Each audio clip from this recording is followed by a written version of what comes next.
Bonjour Osvarou, je suis heureuse de pouvoir te parler à nouveau. Merci de m'avoir consacré tout ton temps. Aujourd'hui, nous devons parler d'un sujet très délicat pour nous tous, la souffrance. C'est l'un des sujets les plus importants et les plus controversés, je pense, et le plus difficile à appréhender pour nous. La question de départ serait, pourquoi y a-t-il de la souffrance dans le monde ? Quelle que soit la matrice 3D ou 5D, elle semble être présente à différents niveaux. Mais pourquoi ? Bonjour Gosha.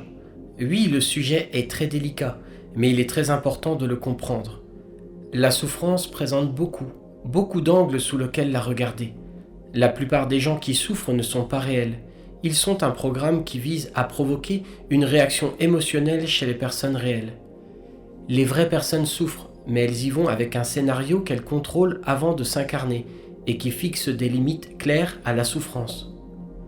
Chacun a conçu son scénario avec soin et pour des raisons personnelles, et il est fixe jusqu'à ce qu'il décide de sortir du scénario mode de vie automatique, dans lequel la plupart restent, et de prendre le contrôle de ce qu'ils veulent vivre. Ils sautent alors dans le scénario mode de vie manuel. C'est pourquoi le monde est dans un tel chaos, parce qu'ils ne savent pas comment ou pourquoi ils vivent tout cela, et nous pouvons leur dire pourquoi. C'est au cœur de mon message au peuple de la Terre, leur transmettre la façon de prendre le contrôle sur eux-mêmes. Je sais que c'est plus facile à dire qu'à faire, même en comprenant bien cela. La plupart ne pourront pas le faire, mais au moins c'est là. Ils peuvent contrôler leur vie. Ok, j'adore t'entendre dire ça. Je serais très heureuse de partager cela avec les gens. Cela fait partie de ma mission ici. Je déteste les voir souffrir. Et puis, je ne me souviens absolument pas d'avoir mis en place des plans ou un scénario pour souffrir. Non, tu n'as pas fait de plan pour souffrir. La souffrance, en tant qu'une des raisons pour laquelle les gens en font l'expérience, résulte du fait que, justement, ils ne suivent pas leur plan. La souffrance est le résultat du fait de ne pas être alignés avec eux-mêmes, avec leurs désirs et leurs souhaits. Il y a un progrès, une progression spirituelle dans la résistance. Ainsi même, la souffrance a son côté positif, car elle vous incite à changer ce qui ne va pas et pour vous permettre de vous propulser ensuite de l'avant. Ce sont des sujets très compliqués, mais d'une importance capitale. Les âmes y vont pour sentir la résistance. Dès lors, la réalisation que vous vous y incarnerez et que vous souffrirez inévitablement est présente et réelle avant qu'elle n'y entre. Mais ce n'est pas un résultat nécessaire à la présence de l'âme sur Terre. La souffrance est un guide qui vous dit que quelque chose ne va pas. Sans elle, vous ne sauriez pas que quelque chose ne va pas et que, par conséquent, vous ne faites que stagner.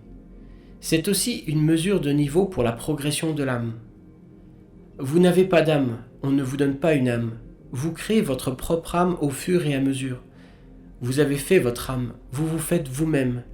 Dans ce niveau de progression, nous avons encore besoin de la dualité, car nous ne sommes pas encore intégrés. Nous avons donc besoin d'éprouver cette souffrance, ou du moins cette résistance, pour pouvoir avoir le contraste nécessaire. La souffrance en tant que contraste à ce que nous voulons. Le contraste est donc nécessaire. Pas pour tout le monde, mais au moins pour la plupart. En bref, nous ne pourrions pas apprécier de vivre dans un monde avancé et en paix si nous n'avions pas d'abord rencontré des difficultés ailleurs. C'est horrible, mais vrai. Nous pourrons apprécier de nombreuses autres vies plus tard. C'est le sentiment que la Terre est tout ce qui existe et qui les fait aussi se sentir si malheureux. J'aime ta façon de penser. Cependant, outre le fait que la souffrance est là comme contraste, tu as également dit que la souffrance est le résultat du fait que les gens ne suivent pas leur plan. Il est donc parfois difficile de savoir de quelle souffrance il s'agit, non ? Il y a plusieurs niveaux et plusieurs façons de l'envisager. C'est plusieurs choses à la fois, et plus encore, comme le fait que vous êtes toujours à la hauteur de tout ce que vous vivez. Ainsi, Miss Robinson, comme nom d'exemple fictif, gentille, positive et aimante, a été renversée par un bus. Elle l'avait bien cherché. Je suis désolé, mais ce n'est que le résultat de ses propres pensées. Les gens dans la matrice, que ce soit en 3D ou en 5D, ne vivent pas dans un monde. Le monde est le résultat de leurs pensées. C'est un miroir, un reflet exact de leurs pensées. Vous obtenez ce sur quoi vous vous concentrez. Il n'y a pas de bon ni de mauvais. C'est juste votre interprétation. Si vous vous concentrez suffisamment sur quelque chose, vous l'obtiendrez, quoi qu'il arrive. Est-ce que vous comprenez aussi les choses de cette façon-là ? Quand l'un d'entre vous meurt dans un horrible accident avec les reptiliens par exemple, qu'il l'avait bien cherché ? Je veux dire, tout est-il inclus quand on dit « c'était dans leur plan » ? Cela semble très cruel et froid. Non, ce n'est pas dans leur plan. Ce n'est pas comme vous l'aviez prévu. Dans certains cas, oui, les gens planifient ce genre de choses, mais habituellement pas. Ce qu'ils obtiennent est le résultat direct de leurs pensées. L'univers, la matrice n'entend pas les mots « je ne veux pas »,« pas »,« ne pas »,« non », etc. Tout ce qu'il ressent, c'est ce sur quoi vous vous concentrez. Non, ce n'est pas cruel, c'est responsabilisant, parce que chaque créature, chaque personne est effectivement responsable d'elle-même. Le problème, c'est qu'ils manifestent des choses horribles pour eux-mêmes parce qu'ils ne savent pas comment cela fonctionne. Et pourquoi ne le savons-nous pas ? Parce que vous avez été piraté par les négatifs pour vous faire manifester des choses blessantes et de la souffrance en général. C'est le piratage de la matrice. Oui, précisément. Donc ce n'est pas entièrement la faute des gens. Ils ont perdu l'accès à ces connaissances. Et ils n'ont pas pu savoir comment être conscients de ces choses. C'est pourquoi c'est si difficile pour les gens. Il faut vraiment vivre ici pour comprendre cela. Et la plupart d'entre eux sont réellement des gens bien, ne voulant rien de négatif pour personne, faisant de leur mieux et qui continuent à manifester des choses horribles, mais sans savoir pourquoi et comment cela fonctionne. C'est triste. Ce sont de bonnes personnes, mais si elles sont en mode victime et se concentrent sur les mauvaises choses, c'est ce qu'elles obtiendront. Il est de la plus haute importance pour eux de connaître ces choses. Mais même si tous ne comprendront pas et que beaucoup seront en désaccord, nous ne devons pas nous en soucier, car c'est la vérité. Je n'invente rien, c'est connu ici. Oui, je comprends tout à fait. Crois-moi, je suis d'accord avec la plupart de ce que tu me dis, et je le crois, mais j'essaie quand même de te présenter leur point de vue, de voir les deux côtés. Je veux dire, même toi, il t'arrive des choses horribles, des accidents, des guerres, etc. Alors imagine combien c'est plus difficile depuis la 3D. Oui, nous avons aussi cela, mais nous sommes à un niveau au-dessus des humains. Nous savons comment cela fonctionne, donc quand quelque chose ne va pas, d'ici, nous pouvons résoudre le problème en utilisant uniquement notre esprit. Eh bien, exactement. Et les gens ici n'ont pas ce pouvoir, ou plutôt, ils ne savent pas qu'ils l'ont. Ils sont coupés de tout ce savoir sur la façon de créer et de réparer les choses. Rendons-leur ce pouvoir. C'est mon travail. Souviens-toi, vous devez toujours être sur vos gardes. Vous devez toujours surveiller vos pensées, votre fréquence et vos réactions. Si vous divaguez, vos pensées de divagation prendront le dessus sur votre vie. Tout ce sur quoi vous vous concentrerez sera. Le monde extérieur est un reflet parfait et impartial de ce à quoi vous pensez, de ce sur quoi vous vous concentrez. Il ne porte aucun jugement sur le bien ni le mal. Il reflète simplement votre monde extérieur, ce sur quoi vous regardez ou ce sur quoi vous vous concentrez. Donc, s'il n'y a que des difficultés et des choses horribles dans votre vie, il est difficile de se concentrer sur autre chose, alors vous créez plus de souffrance. Cela vous fait également entrer dans un état de mentalité de victime, où vous ne pouvez tout simplement pas voir, comprendre ou croire que vous créez vraiment votre propre réalité. Créer sa propre réalité n'est pas une question à débattre, c'est comme la gravité. C'est tout simplement comme ça. Et cela est, que cela vous plaise ou non, que vous le compreniez ou non, que vous l'acceptiez ou non. Ok, disséquons donc cela. Prenons un jeune enfant, un bébé même, qui n'a pas encore eu le temps d'être dans ce monde pour se concentrer sur les difficultés. Il est tout à fait vierge. Ce bébé ne pouvait donc pas manifester de souffrance en se concentrant sur la souffrance. La souffrance lui est arrivée d'abord, ou ce qui semble être d'abord. Peux-tu nous expliquer ce genre de scénario ? La conscience de la vie ne commence pas à la naissance ni à la conception. Le focus qui crée sa réalité provient de sa vie antérieure et de sa compréhension, même s'il s'agit d'un petit fœtus qui est avorté. La compréhension qu'il a créée et qu'il a obtenue. De plus, dans le cas d'un petit enfant, les schémas de pensée de la mère influencent les schémas de pensée de l'enfant. Mais ces tragédies inexplicables proviennent de la concentration exacte de la conscience qui le vit. Ainsi, d'un point de vue 3D, ce petit enfant de 3 ans souffrant d'un cancer ou d'autres maladies peut être tout à fait interprété comme une tragédie et comme un enfant victime des circonstances et de la malchance.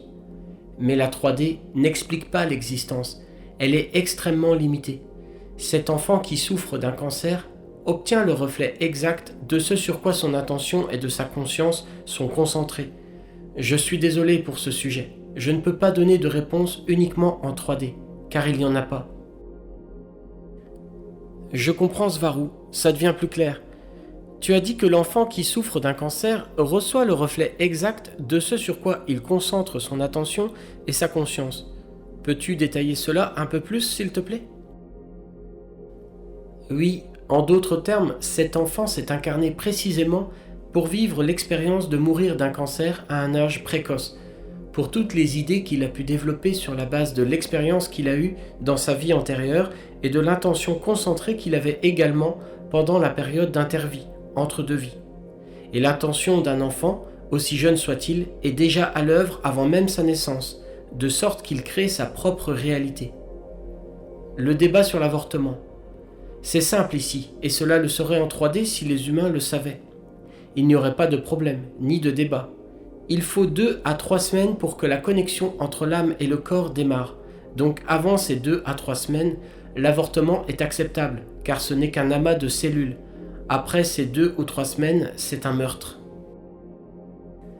Intéressant, merci pour cette information. De par son attention concentrée, l'âme qu'elle avait avant de s'incarner. Tu veux dire que l'âme veut revenir et expérimenter la souffrance ? Parce que l'intention, d'après ce que je comprends, est quelque chose que l'âme veut, qu'elle souhaite, non ? Elle ne veut pas expérimenter la souffrance. Elle veut l'expansion que l'expérience lui donne. La souffrance est seulement l'indicateur que vous n'êtes pas sur la bonne voie, ou que vous ne suivez pas vos désirs, vos envies et vos besoins. Mais vous avez besoin du contraste pour apprécier ou vivre ce que c'est que d'être sur votre voie. Vous ne pouvez pas comprendre la joie sans le contraste de la souffrance. À des stades plus élevés, vous transcendez cette dualité. Par conséquent, la souffrance et la joie, en tant que contraires, ne sont plus nécessaires. Mais pour moi, la souffrance en tant qu'indicateur, que vous n'êtes pas sur la bonne voie, pour autant qu'elle soit logique, est un type de souffrance différent de celui de l'âme qui manifeste son intention concentrée, dans cette vie ou avant elle. Je les vois comme 2 raisons distinctes derrière la souffrance, non ? Je ne suis pas sûr de bien comprendre ta déclaration. Eh bien, parce que je t'ai demandé ce que signifiait l'intention focalisée et l'intention entre 2 vies, et tu as répondu que la souffrance est une indication du moment où on n'est pas sur la bonne voie. Y a-t-il un lien entre ces 2 raisons ? Je pense que c'est une seule et même raison. En réalité, vous avez besoin de résistance, pas de souffrance. La résistance vous propulse vers l'avant, vous donne un but, un objectif, même si ce but est simplement d'échapper à la souffrance, de résister à la souffrance. Mais si vous résistez, quelle que soit la souffrance en jeu, alors vous portez votre attention sur ce que vous ne voulez pas. Du coup, vous en obtenez davantage. Vous ne voulez pas souffrir, c'est pourquoi vous faites des choses pour échapper à la souffrance. Mais c'est le problème, car cela ne fait qu'engendrer davantage de souffrance. Et alors ? Vous devez donc vous concentrer sur ce que vous voulez, et non sur ce que vous ne voulez pas. Mais comment ne pas se concentrer sur ce que vous ne voulez pas ? Dans ce cas, souffrir. Vous devez comprendre que vous devez accepter la souffrance, y aller, lui permettre d'exister et pas y résister. Ne résistez pas. Ce à quoi vous résistez persiste. Autorisez-la. Si j'ai une douleur énorme due à la maladie, comment puis-je l'accepter ? Ou si je vois mon frère se suicider ? Ou si je vois des animaux être abattus dans la douleur ? Je comprends tes points principaux. Il faut juste pousser plus loin la perspective 3D. Vous devez comprendre pourquoi. C'est un processus. Mais à la fin, vous devez laisser vos sentiments s'exprimer. Il ne s'agit pas de permettre à votre frère de se suicider. Vous ne le permettez pas. Et puis, vous n'acceptez pas la douleur. Ce que vous devez permettre, ce sont vos sentiments par rapport à ces choses. C'est une dichotomie. Encore une fois, et ce n'est pas bien compris en 3D, tant de choses, souvent contradictoires, peuvent être vraies en même temps. Je n'ai pas dit de permettre des choses horribles. Je voulais dire permettre à vos sentiments d'impuissance de vous créer de la souffrance. Et si vous pouvez l'éviter, si vous pouvez éviter qu'un animal soit abattu, aidez-le par tous les moyens, et ainsi vous mettez immédiatement fin à votre souffrance. Par autoriser la souffrance, j'entends cela comme une pratique spirituelle.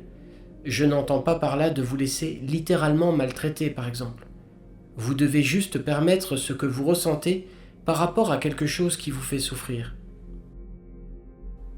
Ok, je comprends, et je dois y réfléchir davantage, mais je ne comprends pas encore tout à fait cette partie. Tu as dit, vous manifestez ce sur quoi vous vous concentrez. Donc si c'est de la souffrance, alors ce sera plus de souffrance. Dans ce cas, tu veux dire que le bébé qui souffre se concentrait dessus avant cette incarnation? Ou entre deux vies? Oui, aussi difficile que cela puisse être à comprendre à partir de la 3D, c'est ce que c'est. Et de quelle manière s'est-il focalisé sur la souffrance? Tu veux dire, est-ce que tu fais le lien avec le karma? Il s'est focalisé sur ça comme dans « Hey, ensuite je vais faire l'expérience de la souffrance. » Pourquoi pas? Ou encore comme « J'ai encore besoin de payer certains liens. Cette fois-ci, je vais aller souffrir un peu. » La conscience est la même avant et après la vie. Il faut voir la naissance comme le fait de monter dans une voiture. Vous êtes hors de la voiture avant la vie. Vous entrez dans la voiture, vous êtes dans la physicalité. Mais le simple fait de monter dans la voiture ne changera pas tout ce qui se passe dans votre esprit. Le fait de monter dans la voiture ne changera pas beaucoup le focus de votre attention. Excellent, j'aime cette analogie. Beaucoup expliquent cela par le karma, oui. Personnellement, je pense que c'est juste une question d'attention et de concentration. Aussi simple que cela. Pourquoi se concentre-t-il sur la souffrance avant de venir ici alors? Parce qu'il souffrait avant. Ok, alors pourquoi souffrait-il avant? C'était quand la première fois?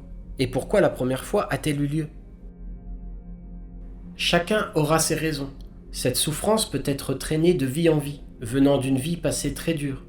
À un moment donné, ils sont tombés dans un piège. Oui, mais la source n'a pas de vie antérieure et ne souffre pas non plus. Alors pourquoi les âmes qui viennent de la source souffrent-elles? Ou celles qui s'incarnent à partir de dimensions supérieures comme les starseeds, etc. Elles ne se concentraient pas beaucoup sur la souffrance auparavant. La source ne souffre pas. La source par nature est tout et englobe tout. Elle n'a pas de jugement. Si vous étiez complètement libre de toute souffrance et de toute résistance, vous ne chercheriez plus à vous développer. Vous cesseriez d'exister. Oui, mais soyons logiques un instant. Si nous souffrons parce que nous nous sommes concentrés sur la souffrance, ou plutôt, d'où vient la première souffrance, puisque tout en étant à la source, l'âme ne s'est pas concentrée sur la souffrance. Je sens que quelque chose ne va pas ici, dans cette image. C'est comme si tout cela était une sorte de rationalisation de quelque chose qui, à mon avis, ne devrait pas se produire. La souffrance est artificielle pour moi. Et je fais surtout référence à une forte souffrance physique, aux maladies, aux cris de douleur des gens. Ce n'est pas normal. Je ne peux pas l'accepter comme étant normal.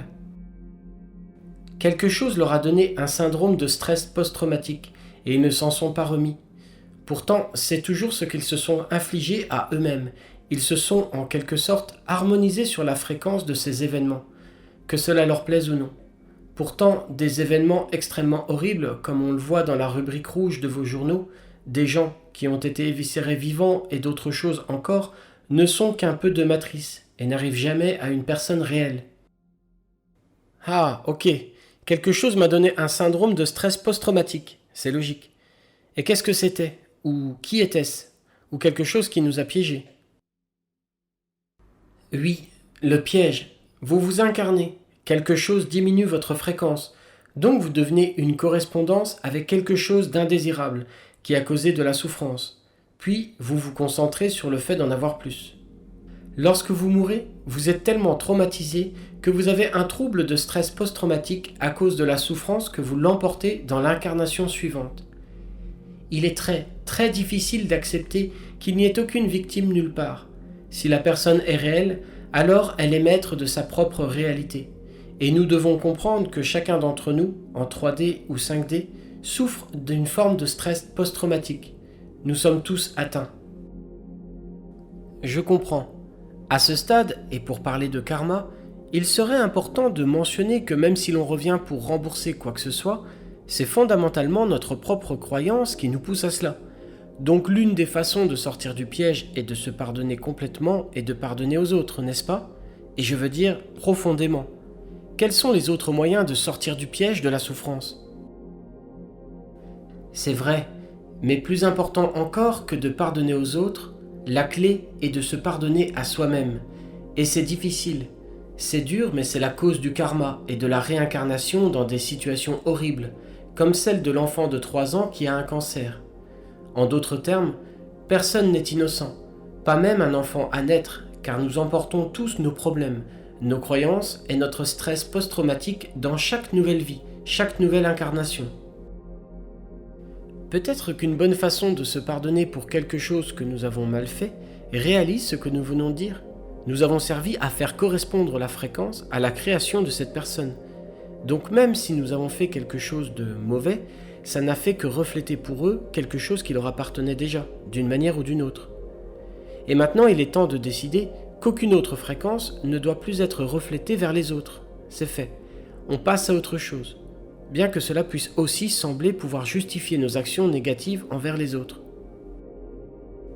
Oui, et oui, tu as raison.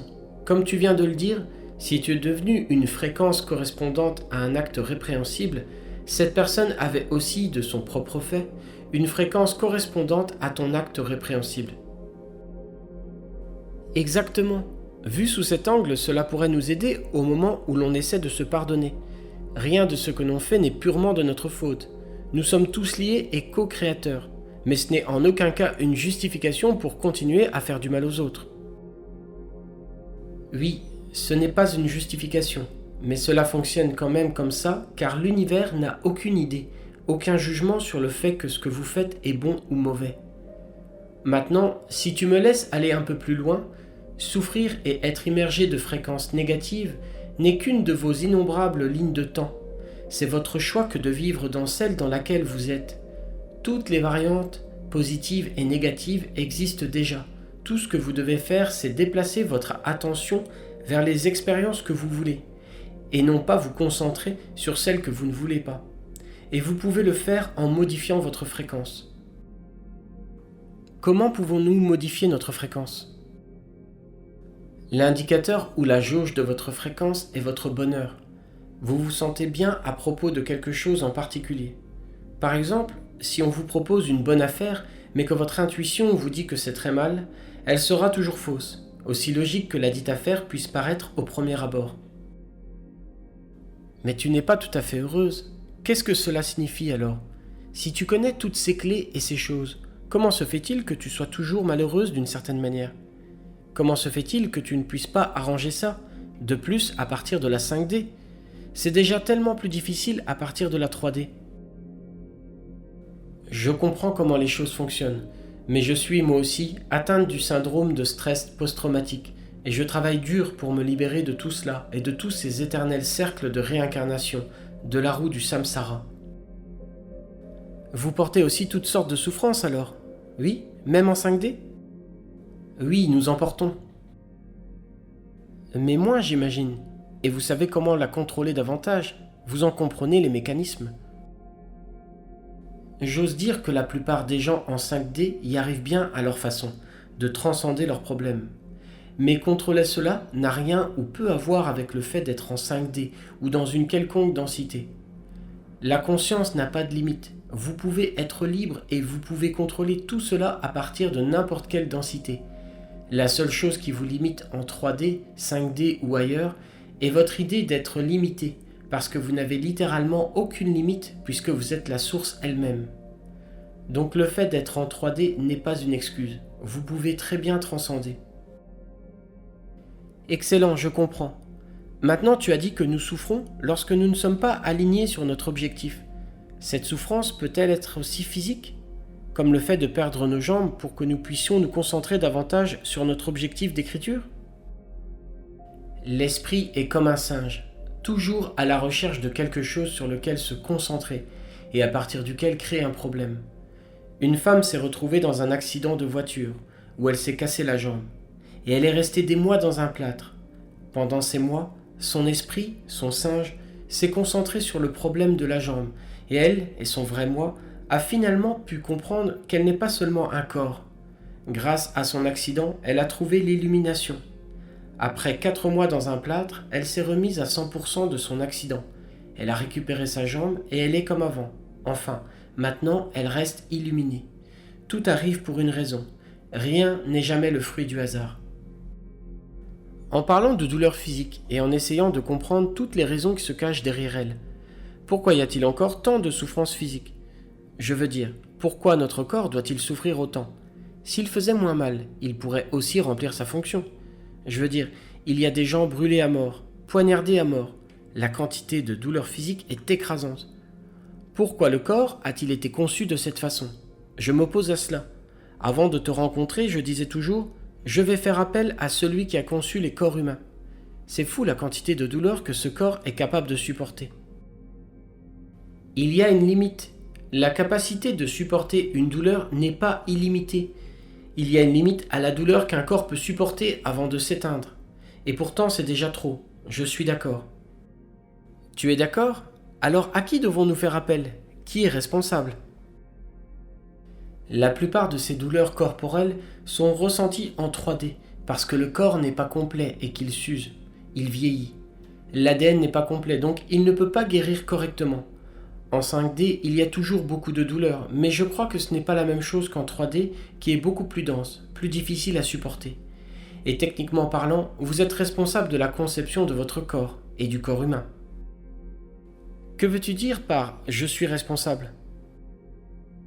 Parce que toi, de ton point de vue, que tu le comprennes ou non, tu es la source elle-même. Oui, mais je veux dire, en mettant la source de côté, il devait y avoir une race créatrice. La race créatrice de la biologie des êtres ou quelque chose comme ça. Quelqu'un qui a conçu cela. Les architectes de nos véhicules matériels. Le corps ne s'est pas conçu tout seul. Ou alors l'a-t-il fait? Il est juste sorti de l'éther? Vous êtes une correspondance de fréquence avec votre corps. C'est pourquoi vous êtes dedans. Vous ne pouvez pas mettre la source de côté parce que vous êtes la source. Votre corps est le reflet parfait de votre intention de concentration. Vous l'avez créé, vous l'avez conçu. On peut le voir par le simple fait que vous êtes en lui. S'il y a un concepteur original, avec toute votre intention véritable, vous en êtes le concepteur. Je suis très sérieuse. Il n'y a personne au-dessus de vous. Vous n'êtes pas une victime, il n'y a pas de force supérieure, vous êtes ça. Il n'y a que des noms et des rôles. Mais tout ce qu'il y a, tout le monde, c'est vous. Tout le monde est la source. Vous ne regardez que les autres vous, car tout se passe maintenant. Et il n'y a pas de temps. Tout le monde est aussi vous. Il ne serait qu'un autre point d'attention pour vous, mais je dois souligner qu'ils sont vous. Ok, je comprends tout à fait. Mais à un autre niveau de moi, j'insiste. Qui sont les architectes créateurs des corps? Par exemple, tu es aussi moi. Nous sommes toutes les deux la source. Mais tu es aussi taïgésienne. Tu as des tâches différentes. Et moi, ici aussi, j'ai des tâches différentes. Donc la source, à travers toi et moi, est divisée en différentes tâches. De la même manière, il y avait peut-être une couche d'architecte de moi qui concevait des corps. J'aimerais rencontrer une couche de moi qui a conçu le corps physique pour que je puisse faire appel à propos du degré de douleur physique. Je veux identifier la part de moi qui a conçu le corps. Sais-tu de qui il s'agit plus précisément? Parce que j'ai besoin de faire appel à moi-même. Selon les archives historiques, la source initiale du corps humain est antérieure à la grande expansion de Vega Avalon et Vega Lyre. Mais les archives et l'histoire ont été perdues pendant la guerre il y a plus d'1 million d'années. Ce que tu demandes, nous le demandons tous ici, et nous voulons tous le savoir. Pourtant, de la façon dont les choses fonctionnent, nous savons que nous ne sommes tous que le reflet de nous-mêmes, et que nous manifestons notre corps à l'existence, car la matière en tant que telle n'existe pas, et ce n'est qu'une série d'énergies potentielles placées dans un endroit temporaire appelé toi, en raison de ton attention centrée sur la conscience. Incroyable, très bien Svaru, et c'est tellement intéressant. Merci pour toutes ces réponses et pour notre discussion d'aujourd'hui. Beaucoup de choses à étudier. Il est tellement important de continuer à rappeler aux gens le pouvoir créateur qu'ils ont, surtout dans leur réalité. Oui, ce sujet est de la plus haute importance pour que les gens comprennent. Merci à toi aussi, Gauchien.